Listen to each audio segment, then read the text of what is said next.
സുകുമാര ഇറങ്ങി വാടോ. ഒരു പെങ്കൊച്ചന്റെ ജീവൻ നശിപ്പിക്കുന്നോ? എവിടാ അവള്? താൻ ഭരണീലാക്കി വെച്ചിട്ടില്ല അവള്. ഭരണിയിലാക്കി നോക്കിയതെന്തോന്ന് കണ്ണി മാങ്ങി.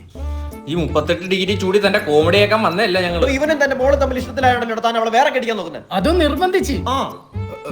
മനസ്സിലായി കാര്യം മനസ്സിലായി. അകത്തോട്ട് നമുക്ക് കാത്തിരുന്ന് സംസാരിക്കാം. സത്യത്തിൽ നിങ്ങൾ തെറ്റിദ്ധരിക്കപ്പെട്ടിരിക്കുകയാണ്. ഞാൻ എന്റെ മോളുടെ അനുവാദത്തോടു കൂടിയാണ് ഈ കല്യാണം നടത്തുന്നത്. പച്ച കള്ളാടാ. എന്നിട്ട് അവൾ അങ്ങനെയല്ലല്ലോ പറഞ്ഞത്. അവളെന്താ പറഞ്ഞത്? അതറിയണമെങ്കിൽ താൻ അവളെ വിളി, അല്ലാതെ എനിക്കറിയില്ല. ലാവണ്യേ എന്താടാ? മോള് വിളിച്ചു കേട്ടില്ലേ? ഡാന്ന്. ഇങ്ങനെയൊക്കെ എങ്ങനെ അച്ഛാന്ന് വിളിക്കുന്നത്? അയ്യോ അത് ഡാഡാ അച്ഛാന്ന്.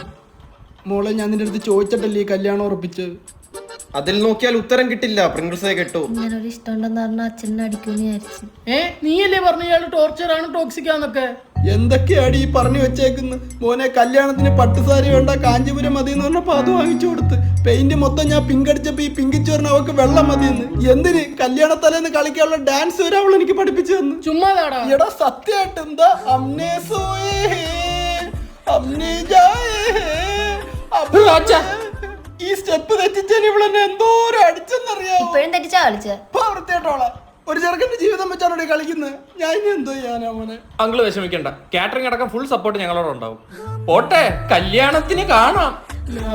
ലാവ അവന്റെ മൽഗോ ഇങ്ങോട്ടാണ്.